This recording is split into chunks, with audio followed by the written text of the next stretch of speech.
Welcome to Messy Liberation, the podcast that dives deep into feminism, business, and personal growth. I'm Becky Mollenkamp. And I'm Taina Brown. Get ready for another messy conversation through the eyes of two intersectional feminist coaches. Let's get messy. I was listening to a podcast last night, I'm trying to remember, where they were talking about like recording something and they're like all the work that goes into it or something, but they're like, but it's good content. Oh, what a world we live in now too, where they were Everything is laughing about it, content. like, just good content. So here I am saying this is good content. We got to hit record because I was sharing about my little headband. So anyone who's watching on YouTube, if not, here's incentive to go check out our YouTube. This little headband, it's pink. It has a little top knot. And then there's like little fists in different shades and tones. Okay. And it is from a designer called Terrence Williams, who also makes and is known for, if you follow him on social media, he makes these most beautiful dusters with like gorgeous fabrics. I highly recommend going to follow him. He also shares a story of being shot like a year ago when he was out running on a trail.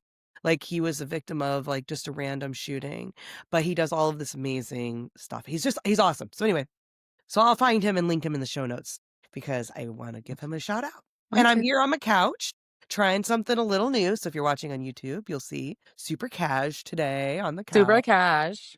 And we're also, speaking of trying things new, we're going to try a new little format adjustment, which we may do periodically, time to time. We may eventually just do it all the time. We're just going to see. So if you're listening and like this format, tell us. If you don't, just don't say anything. So if we hear nothing, we're going to assume you don't like it. Tell us because we'd love to hear back, because we were inspired by our friends from BRB. Yeah. BRB Crying. Yes, who were just on. So make sure you go watch that amazing episode. And I was telling Taina when I was watching I was watching because I was on YouTube, their show, I was jealous of their format. Like they have a clear structure of like, we each show up, we each write something that made us cry or about something that, kind of makes us cry. And then we talk about it. We kind of just surprised each other with it and then have a conversation about it. It's like a really clear sort of 2-act structure or something. Maybe we could do something similar just to give our show a little more structure, at least try it. And so given that we're called Messy Liberation, we thought, let's each bring a messy situation. Yeah. And just sort of talk through the messy situation with each other and then interact on that and see how that goes, just to give it a little, I don't know, a little structure. We'll see how it goes. Yeah. You want to go first? No, I can't. If you want me to. I feel like I've been talking already so much. So I want you to go.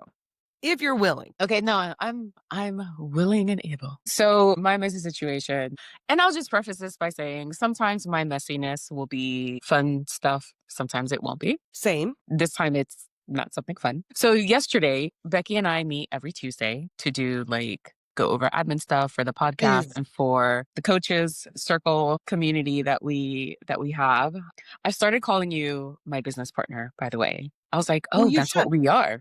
We are business partners. I'll say biz bestie too, but also business partner because there's actual there's money that flows between. Yes. So that's like we don't have and maybe we should, but I hope there's levels of trust there. We don't have business contracts and whatnot. Yeah.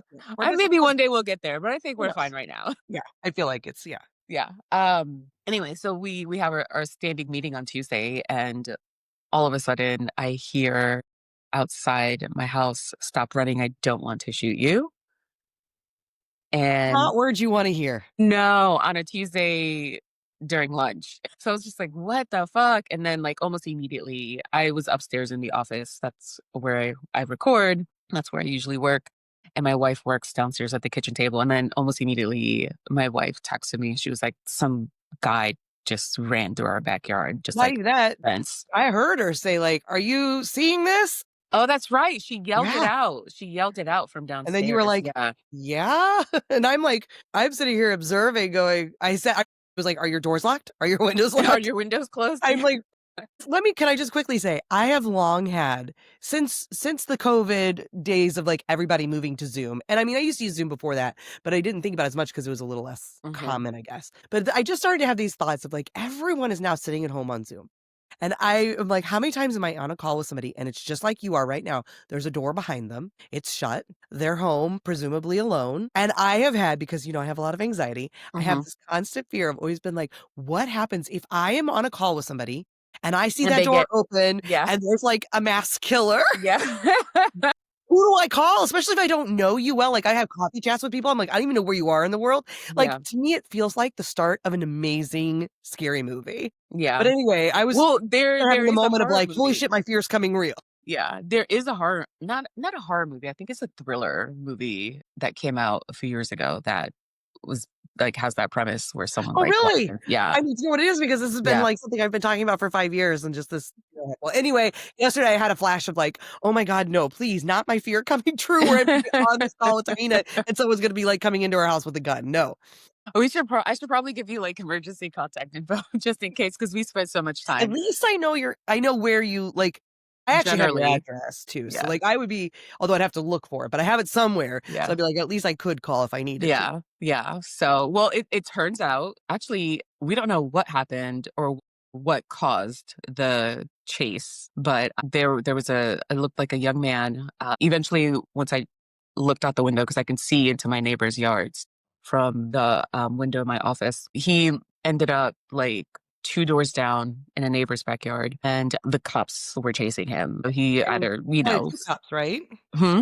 Quite a few cops, right? It started out just like two cops, Mm. and then like a couple minutes after that, like five more police officers showed up, and he was, I mean, obviously he was, engaged in some kind of supposedly illegal activity, but we don't know because Well, this is cops where I are think the fucking interesting, liars. messy conversation can come up. Yeah, But go ahead. yeah, and so, but then like we're just like, okay, it's over there, like it's over, but then go back to the meeting and like 10 minutes later my wife is like, there's like five cops in our backyard like looking for something, like what do we do?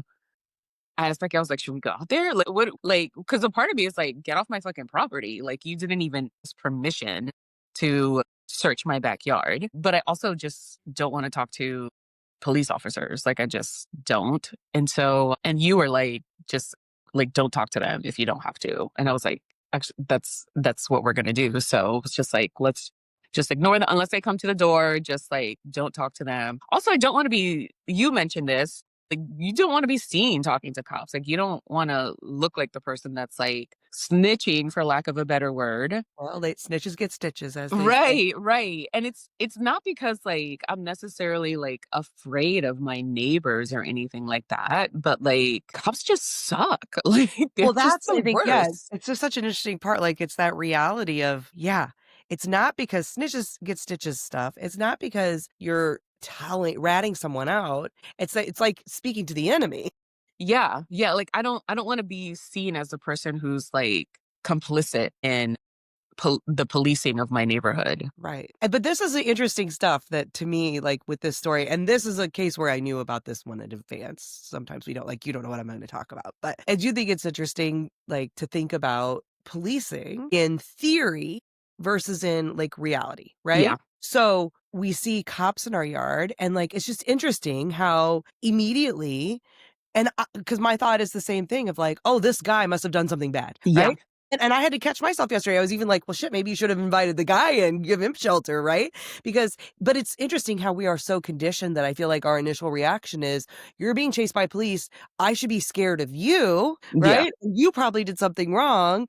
And in truth, but then also like in theory, in our thoughts around policing, all cops are bastards, of like, I should actually be afraid of the police. But it's just so interesting how we're so conditioned that I feel like often, and I don't know if you have the same responses, so it might be different, but Hmm. as a white person anyway, I've been very socialized, and I find myself struggling with my own son to Hmm. change this socialization and this conditioning of don't trust cops, because we are taught, white children are taught from the youngest of ages, like, if you get lost, and I used to tell my son this too, because Find I a do, police officer. right? And I would also say, like, find a grandma, find an old lady, because that's, I think, that you're honestly probably the best solution is, can you find Yeah. an old lady? Those are usually going to be the people who are going to be most caring, safest folks, right?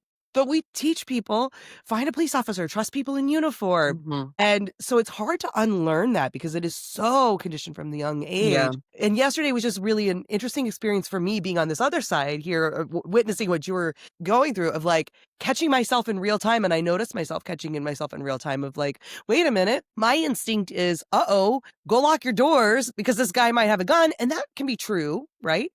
And can I also hold space for, and I would catch myself saying, the police could end up shooting through your house because they're so fucking reckless. And, you know, like, I did find myself catching myself on those things, but it was interesting to notice how I could feel my instinct, my natural instinct, the conditioned instinct is, watch out for the guy who's being chased by cops. And hey, the cops are probably doing the right thing. And having to check myself to say, I don't know any of that to be true. Yeah. And I don't know if you are having similar responses or if you're conditioning, because I know for Black children, conditioning is often very different than what we are conditioned around trusted cops and stuff. So I'm curious what your response was. Yeah, the scarier part for me was there's a random man running through our backyard. Like that was the not the scarier part, but that was like the most jarring part of it. Because of our very right fear of men as women. Is that what you're strange man is the part? Yeah, because like our neighborhood where our house is positioned, we're like 2 doors down from, on the other side of the house, we're 2 doors down from a dead end. And then there's like an old, like, it used to be like a community pool directly behind us. And then they tore it down. So it's just like an open field now. And there's a few schools not too far away. And so like kids are always back there, like hanging out. And then sometimes like when we take the dog out for like her last little, like, go do your business before we go to bed at night. Like sometimes we like can see people and hear people back there just like hanging out and being a little bit reckless. Also, people tend to dump trash, like bulky trash back there.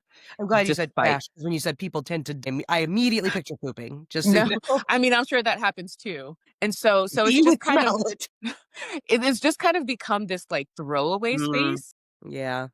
And then directly in front of our home is like a sports field where like there's on the weekends there's like intramural soccer, there's like little league, softball, peewee football that happens all throughout the year. And so it's a quiet neighborhood, but it's also a very public. It feels like a very public space. And our fencing is just like chain link fencing, and it's low. It's not tall. He was able to jump over it. He was able to jump over it. Yeah. And so you can literally see into like, I can look 6 doors down into my neighbor's yard. Yeah. And that's just the nature of like, architecture here. Yeah, I can look, maybe not 6, but I can see at least 3 in the direction. Most of us have low chain link as well. Yeah. But I have never really felt safe around police, like outside of like when I was like really young, you know, you have like your resource officer like in school and things like that. But as an adult, I've never really felt safe around cops. And it's funny because I remember when we lived in LA, I had to take the bus to work. And so I'm waiting at the bus station, and we lived in the part of LA that's Koreatown. And there were like 3 like police officers there with like this huge German Shepherd with their police dog just like hanging around the bus station. And this like Korean news channel was like going around interviewing people about it for some reason. I don't know what was going on, but they're like, hey, can we ask you questions about the cops here? And I was like, yeah, sure. And they're like, oh, is this, you know, do you come to this bus stop often? Is this the first time you've seen the cops here? And I was like, yeah, I come here maybe once or twice a week. I was like, this is the first time I've seen them. And they're like, does it help you feel safe? And I was like, no, I actually feel less safe because one, they're not talking to anyone. It's unclear why they're there. They're just like loitering basically with their huge ass German Shepherd, just like looking menacing. And so there's this sense of like, well, what's going on? Should I be concerned? But nobody's communicating anything. And I think that's part of like what pissed me off yesterday too. Also, that was like, they didn't even bother to like knock on our door and say, hey, this just happened. We're going to be doing a search, you know, through, you know, this area to look for something. Obviously they were looking for something. And so just that sense of just like entitlement to just like public spaces and to people's privacy, it's the least ickiest thing about policing, but it's still an icky thing. Well, it's all part of the problem of the way they show up, and going back to this, because, you know, I don't think enough people understand the history of policing in America. I really don't. White people. I don't think enough white folks, or I would even say non-Black folks, right? Yeah. Like, I don't think there's enough folks who understand the history of policing and its direct ties to race, to slavery. right? It was about slavery patrols. It was about bringing back enslaved people who would escape. And that's where policing began, what its roots are in our country. And we can't separate that from how it exists today. You just can't.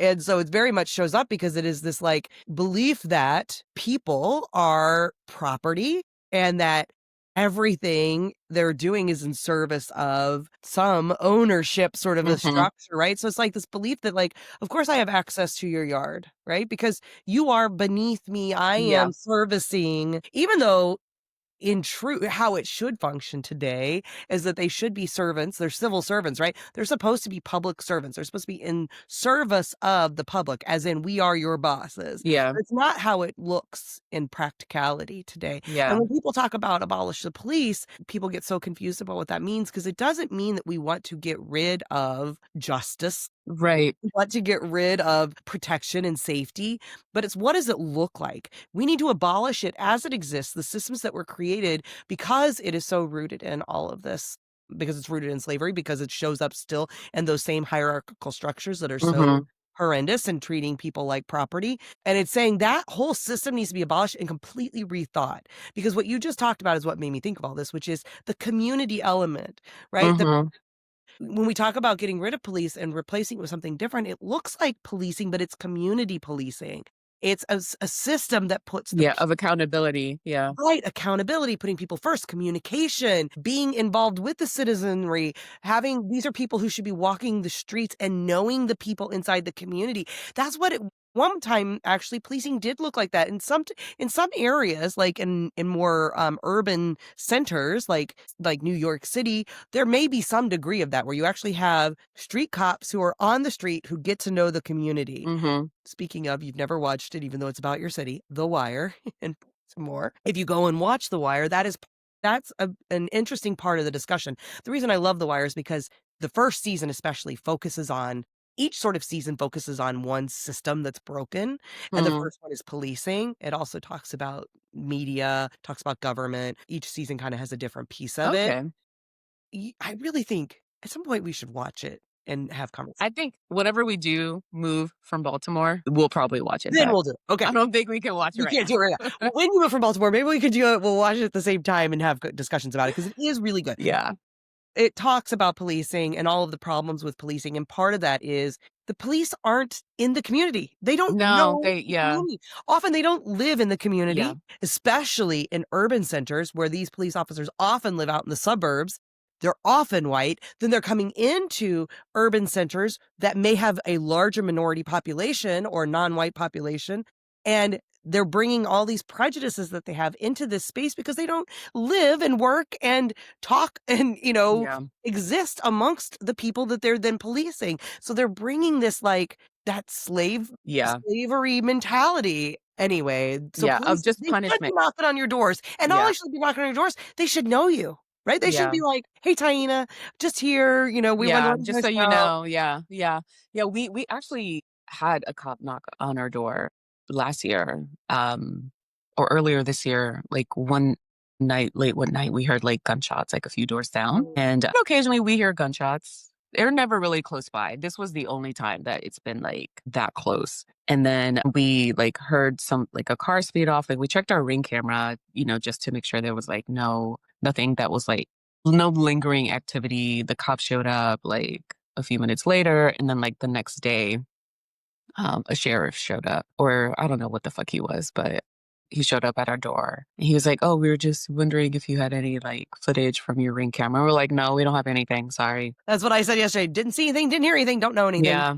I'm not here to help you. Yeah. Not as it exists today. Again, imagine a world, though, where policing look like your neighbors, people who live in your community, who you go to church with, who you go and see at the grocery store out in their plain clothes, whose kids are on your hockey team or your baseball team or whatever, right? Like actual members of your community who know you and who Yeah. know other people. Who care about the community. Correct. So that if Yeah. someone's having a mental health crisis, they already know well enough to say, oh, that's Johnny's kid. I know he has autism. Yeah. I spoke to Johnny the other week and he was telling me that his kid wasn't taking his meds as Yeah. well as he should be. Right. That's a very different way Yeah. of saying, Let 'cause me then go help him let me instead call of Johnny shoot him. because I know Johnny. Let me call Johnny, Yeah. right? Let me call in this mental health resource officer because I know Johnny has autism. Like it looks so different Yeah. than what it currently is. And in its current form, it is useless and it can't be fixed without breaking it completely Yeah. and reimagining it from the ground up. So when people talk about abolish the police, the right wants to hang on to that to be like, oh, that means they never want police. That's not That's right. not true. We want different. We want a different. We want Yeah. a system that is not predicated on punishment because Yes. punishment is not the answer to every situation. Care. Care is the System does situation. not Like abolish care. the police is a harm reductionist perspective Yes. on how to adequately police community and ensure that communities are safe. And so Yes. I'm not going to turn someone in to the state or to the county or to the city knowing how corrupt and Punitive. how much more likely it is for a young Black man to be incarcerated, to be charged, to be assaulted by police officers Yeah. with like unnecessary force or whatever, Did you notice them? have his life fucking ruined Right. because of one bad decision, when that same level of punishment or harshness is not usually doled out for Not young to white mention it can be men. a case of complete mistaken identity, which Yeah. happens so frequently when you have outside white, like you have white officers from outside of the area driving 30, 40 minutes an hour into work into an area that's predominantly Black, and they are bringing their biases in. All Black people look alike. This guy could be that Black guy, right? Yeah. And we see it all the time. And then you don't even know if you're helping solve an actual problem Yeah. with this actual person. Did you notice the racial makeup? I'm curious of the person that was running in the police. I didn't. My wife did because since she was in the kitchen Yeah. window overlooks the backyard. So by the time I had eyes on him, he was wearing a hoodie. Yeah. He was wearing a black hoodie, so I couldn't tell what he looked like. But she said he looked like a young Black man who's maybe the like cops. late teens, early 20s. Some of the cops were Black, some of them were white, or appeared to be white. They could have been Latino or like white Latino or Hispanic. Well, white, yeah. Yeah. Yeah, just a white person. Because race and ethnicity are two different things, but that's a conversation for another day. Well, it fits into this conversation too, but yeah, you're right. Because it But all overlaps. yeah, so I actually met up with another coach last night that I just randomly hooked up with on LinkedIn 2 days ago, and then she happened to be in Baltimore yesterday. Wow. That's like you had that recently too with the person that I introduced you to. Yeah, yeah. I'm like, I'm leaving my house. I guess I'm not a hermit anymore, at least I for the wouldn't know time what that's being. We'll like. see. We'll see how long it lasts. But It's going to be winter soon, so probably not long. yeah, probably. But we ended up talking about policing and stuff because she lives in Minneapolis, which is I will say this until I'm blue in the face. Like cops do not prevent crime; they report crime and oftentimes commit crimes. Like they're allowed to lie. I was going to say, to they try to create get crime. They people- are crime. Yes. to try to get people to like confess to things. Like they are allowed to like do unethical things. So many of And the tactics. that you they cannot are. have someone who is supposed to uphold this moral and ethical and legal code that doesn't apply to them in the same ways. Like that's a difference in power. That's a difference in how like guidelines and rules and things, like how people are supposed to behave. And so when you give people that much power, like of course they're going to abuse it. Of course it's going to go unchecked. Absolutely. And we see what's going on with ICE. Like when you're talking about policing, even though ICE aren't cops. Right, exactly. They're not even police. So that's why I'm like, I guess law enforcement is what they. Anyway, it's just when you see some of the videos of what ICE ICE, whatever they are doing, like They're like destroying property. It is what they're destroying human lives. Yeah. But even off duty, like I saw a ICE guy who got pulled over for drunk driving with his kids in the back of the car, and he the whole time was Karening, demanding to speak to the guy's manager. The guy who pulled him over was not white, and got so like it was just wild the way he basically they're recruiting everyday folks. They're not even police officers. They're not even trained in these things. They're recruiting them, giving them $50,000 bonuses, and then basically saying you can do whatever you want, or at least that's what they are internalizing. They act like bounty hunters. Absolutely. And I really feel like when we think about the origins of policing, ICE is what it is, right? Mhm. And it is that again, where it is like, you are not, I don't even see you as human, right? Especially as we're talking about the brown folks that they're rounding up. Mhm. I don't see you as human. I think of you as animal, as less than, and I Yeah. shall treat you that way. And I have free reign to do whatever I wish to your person, to your Mhm. body, to your surroundings, to anyone who gets in my way. Yeah. And that is, and people look at this right now and are so disgusted and appalled. And again, white people primarily are feeling so shocked by this. This is what policing has always It's been. been, This yeah. is what policing started as. So when you see this and you're feeling shocked, know that that is actually what policing is and Yeah. has been. This is the system it was built on, and this is just now on full display for people. It is what it looks like when it's left unchecked. Yeah. And so this is why we say it has to go away and be completely rethought. Yeah. All right, should I Yeah. go to mine? Yeah. Yeah. We talked a lot about police. It was very good. I'm so glad we talked. So here's this. This is a Threads interaction that I've been having today. In fact, so this is super fresh. Mm. Someone said all cops are bastards. So this is perfect. It's a great transition. On the same hilt as all cops are bastards, all billionaires are bastards, all landlords are bastards. All landlords are unethical. And I am sitting with this and still not sure where I fall on it. Now, Mhm. I will come like full transparency. I'm a landlord. We own a home in an area of town where we couldn't sell it without losing a lot of money.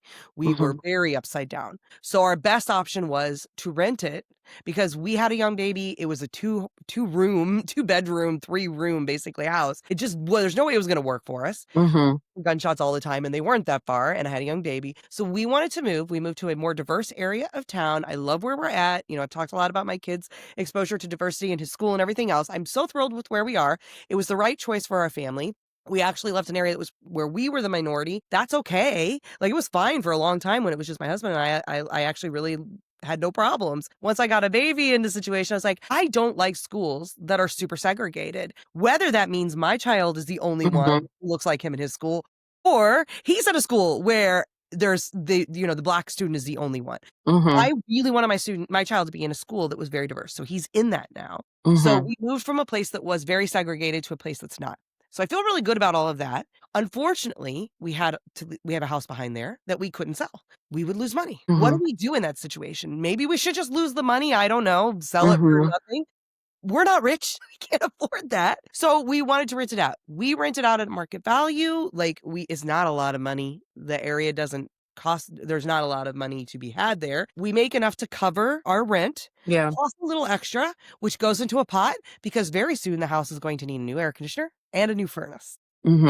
Especially a lot of money. We don't have enough money yet to do that, but that's like the little extra we get every month, which is like $100 or something over what we actually pay in our mortgage. Goes into a pot. We're not living high on the hog on it. It's going into a pot so that we can eventually replace the furnace for our tenant. Our tenant has been in that house now for almost 10 years. Oh, Fantastic wow. tenant. She doesn't want to buy the house. She's an older lady. She doesn't want responsibility. We take care of all the maintenance. She doesn't have to. All she has to do is basically mow the lawn, and like everything else, if anything breaks, we have a company that we pay a percentage of our money, of our rent that we receive, to do all of the maintenance, to do all the stuff. She's happy. She stays for 10 years. She doesn't want to own a house. She's an older lady. She's like, I don't want to deal with it. We're happy because this house we would have had to sell upside down. I don't think we don't know her very personally, because we have this middleman through a company. But, every year we sign the lease, we go by and check on the house. She takes care of it. Everything's good.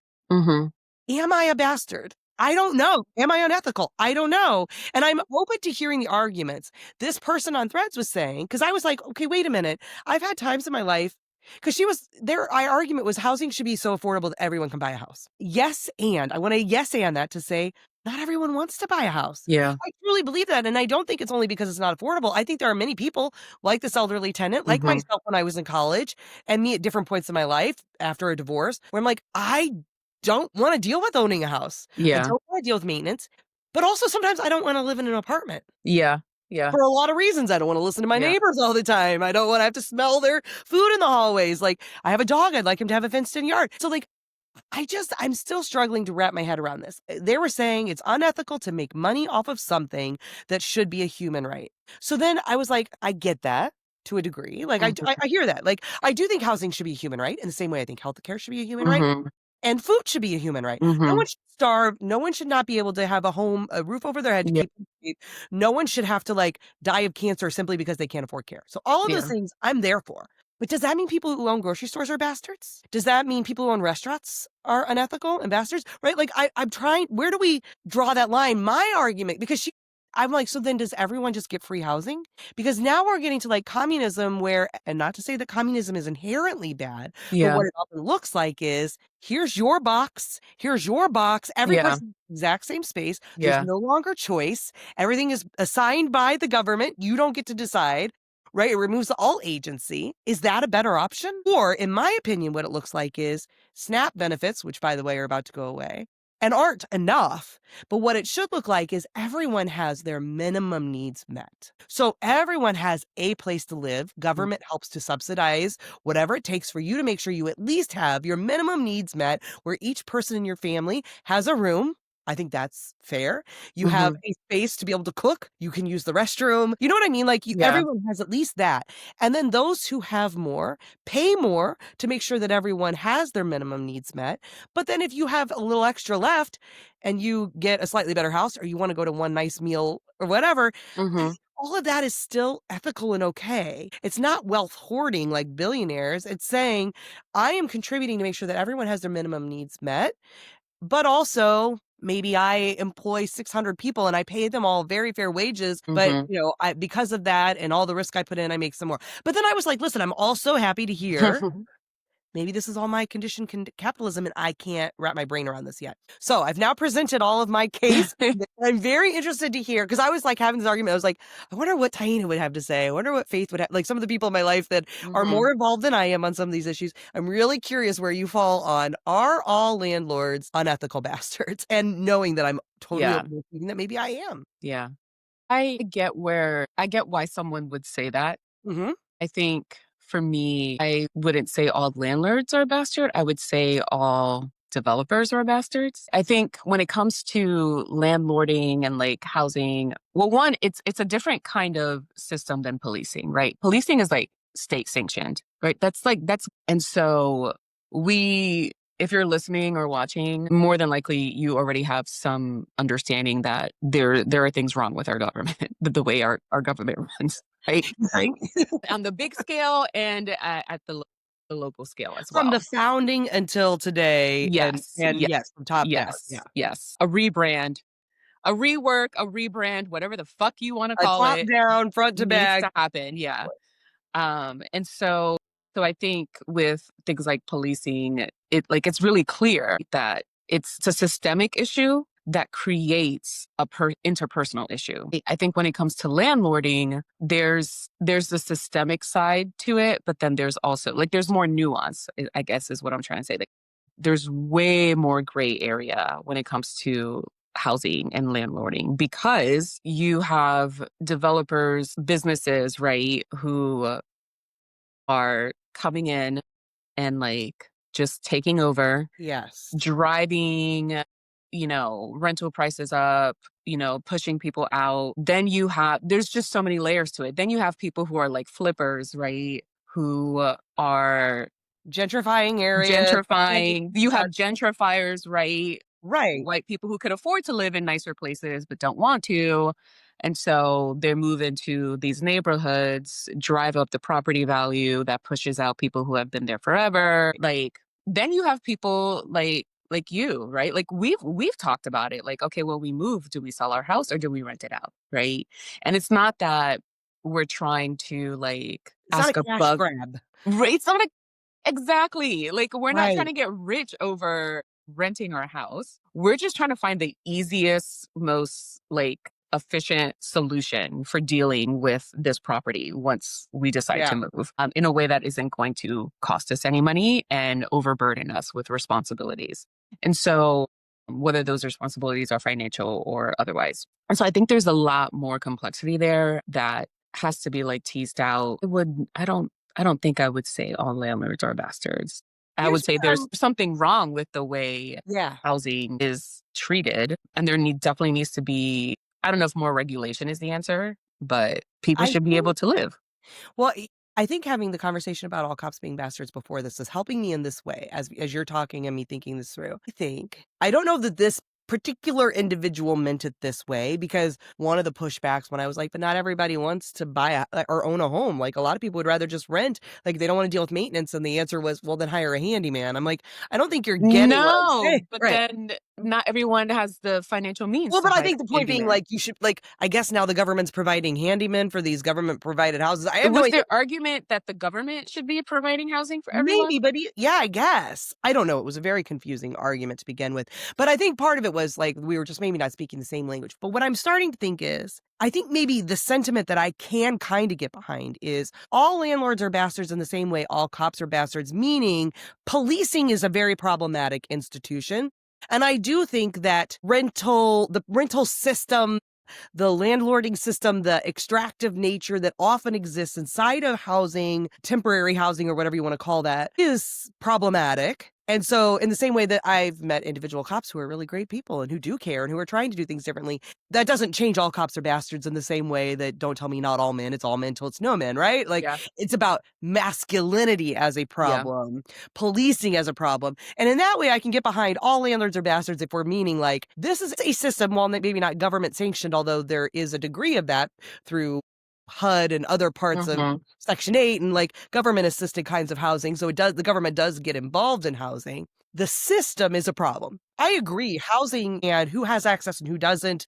And obviously a huge problem of houselessness, like those are problems. And so in that way, I can get it. I don't think that's what this individual meant. Mm-hmm. But that way I get it, because when we say that, then we're saying some landlords are great landlords. Mm-hmm. I think I'm a pretty good landlord. I bet you would be a good landlord. Mm-hmm. In the same way there are cops who are really great cops, Mm-hmm. but that doesn't change that the system is a problem. Yeah. So I think that's where I'm kind of landing. I don't know if that's what this person's I don't know if they've thought it out that well, because then when I said, so are restaurant owners bastards when we talk Mm-hmm. about, because food should be a human right as well. Yeah. Does that mean people shouldn't profit off food? Should farmers give away their crops? Like, right, like all of Yeah. those things. And their answer is like, well, I haven't really thought that through. I have to think about that, which is an honest answer. And Yeah. Yeah. but I do think it lends me to think this person is maybe just having a Visceral emotional, reaction. to rent as an issue, which Yeah. I get that. Yeah. So I don't know. That's kind of where I'm landing through this. But it did make me start to like, because I'm like, I'm here for all cops are bastards. I'm here for all billionaires are unethical Mm-hmm. and they're bastards. I'm still not sure I can quite get to all landlords are bastards, but I do get to as we're talking about it, I guess I get this. Mm-hmm. Yeah. Yeah. I think the level of exploitation is different, right? With cops and billionaires, like it's like super villain level exploitation, right? And when you get to landlords and housing, it's like, again, there's so much more gray area. And I think this is Yeah. sometimes the mistake that we make when we like try principled approach and just like map Mhm. it across the board. This is where it's messy, Taina. Yeah. Yeah. Like we can't Yeah. just like say, well, if one system is like bad, if one organized way of doing things is bad, then that means all organized ways of doing things are bad, right? Like there has to be room for complexity and nuance to Yeah. have these conversations, because part of you being a landlord is also about you making sure you get your needs met. Well, right, because what should it be punitive then, where I lose money that I don't have to Yeah. lose? I don't know Yeah. even honestly, we don't even know what that would look like if Yeah. I don't know. But yeah, I mean, right. I think all parties would say, like, us, the middleman, the people who are managing the property and all that for us, they set their rate. They seem happy with their rate. We're happy with their rate. Our tenant continues to sign year over year. It's not like she's on a Mhm. 10-month. Every year for 10 years, she's happy. Yeah. She has a house that she's happy to be in, that she, a Yeah. neighborhood that works for her. Like, I just think all parties I don't feel like, and of course it's easy for me to say as the landlord at the top, I guess, of that sort of pyramid, I don't feel like anyone's feeling extracted from. Mhm. That may not be true. That's an interesting thing to sit with. But Mhm. I feel like it's different. I guess it makes me think, like, we talk about all billionaires are bastards, and then you'll have people push back on like, well, what if somebody has $50 million? 10? What's the cutoff, right? It's always this Mhm. like, that's the argument, because they are seeing everything very black and white. And I can say, I don't know the cutoff. I know in my mind, the cutoff is until every person has their basic needs met. Again, everyone has access to food, water, Healthcare, healthcare, education. housing, and Yeah. education. In Those a for way me that are they sort can of thrive, not just right. survive. Until everyone has those needs, basic needs met. Again, I'm not saying everyone gets a mansion, but everyone has a place that they can lay their head and feel sheltered and safe, that your kids can go to school, whatever, all those things. Until those are met, whatever amount that takes for everyone to have that, anything else is okay. Yeah. But I think that there's no way that is happening with billionaires because we can see it. Yeah. There's no way Yeah. when Elon Musk is closing in on a trillionaire and we have people who can't afford to eat. Like, no, that's not Yeah. okay. I can say Yeah. that with fact. Now, could I say if everyone only had 10 million, would that do it? I don't know. I don't know the math to know it. But I know clear as day we don't need. Yeah. There's Yeah. no need for that. Yeah. Right. And I think people don't like that. They want everything very clear cut. Like, oh, you're only allowed to have X amount of dollars then. And that's that argument they come back with. And I'm like, well, no. And I think it's a similar thing here where it's like having a property that you rent, as long as everyone's feeling like their needs are being met and no one's feeling like they're being, taken advantage of, that's okay. But do you need to have 80,000 properties? Yeah. Right? Where you're driving up the rents and then the people in the local community can't afford it. And Yeah. that's not okay. Where's the cutoff between okay and not okay? I don't know that I can tell you that. Yeah. But I can tell you what's not okay. And I can tell you this is. And I think that's a little messier than like all cops are bastards because the system itself is completely flawed. There's just no way to be an ethical cop within the current system. And the same way I say there's no way to be an ethical billionaire within this current system. Can you be an ethical millionaire of some amount? Probably. I don't know the exact amount, but yeah, probably. But there's no way to be an ethical billionaire. Yeah. There's no way to be an ethical police officer in the system as it exists. Can you be an ethical landlord within the existing system? I think maybe yes. Yeah. I think there's also obvious ways that you cannot be. Yeah. Yeah. Yeah. And Yeah. that's I not think gonna as long as there's still room to be ethical, then we can't say that like this is like all people who participate, right? That the entire thing should be thrown out. I think when it comes to things like policing and billionaires, there's no room for ethics there the systems because are created as such that they can't. they're created to like exploit, right? What about masculinity? I agree. I think see, in my head, it's the same thing. Yeah. Masculinity is also just inherently not ethical Yeah. as it is currently structured and I agree. made.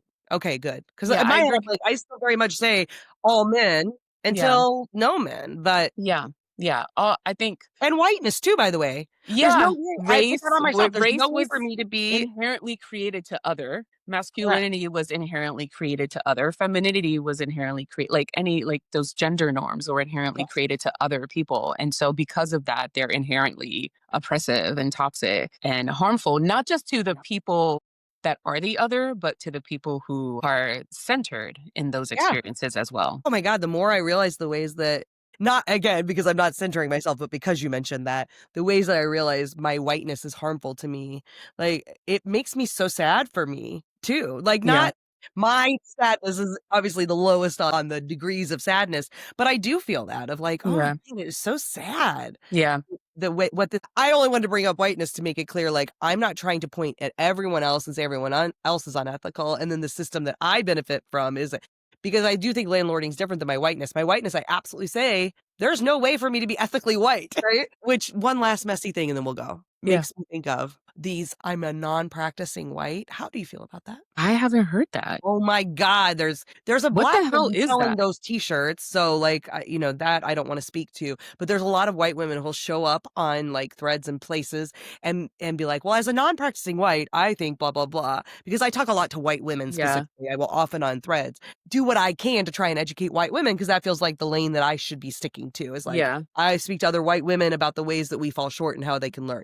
And there will be people who show up and give the like, well, I'm a non-practicing white woman. That's guess like a not a non-practicing Jewish person or something. Yeah. But you don't get to That's not a thing out. that's not something you can opt out of. Thank you. It's so Like- upsetting to me. And they think they're being super progressive by saying it. And then I saw a black woman selling the shirts. So then that started like, I'm like, now that's implicitly like giving these people some permission to be like, well, I guess it's okay because my black friend told me it was okay or something. And I'm just like, it's not okay. It's not okay. So if you're one of those people, stop it. Stop it. Yeah, stop doing that. I think if you want to distance yourself, right, from the toxicity that is in whiteness, you can reject those principles. You can reject like the idea of what whiteness means in our society, but I don't get to opt out of being Black. No.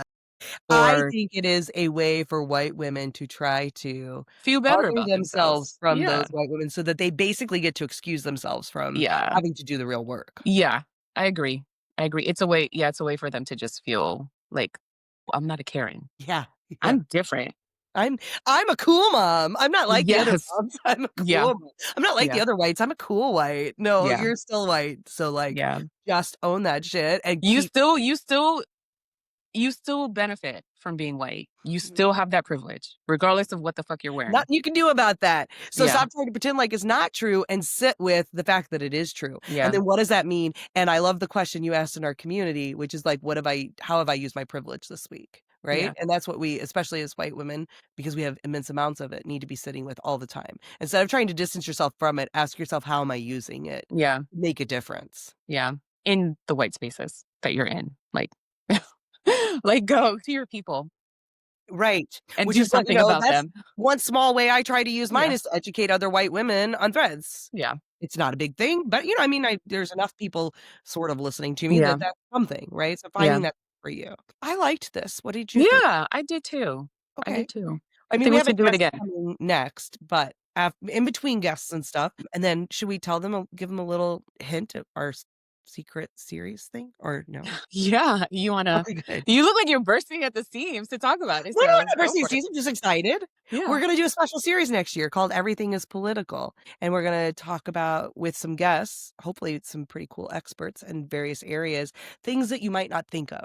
Not just like we just said, policing is political. Policing, yeah.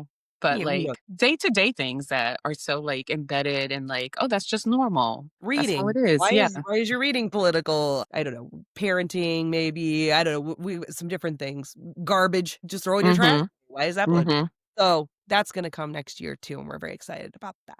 Yeah. So you want to subscribe and be on the lookout for that. Taina with the sell, the call to action. Good job. All right. Well, bye everyone. Till next time. See ya. Thanks for listening to Messy Liberation. Thank you so much for your support and for listening today. Until next time.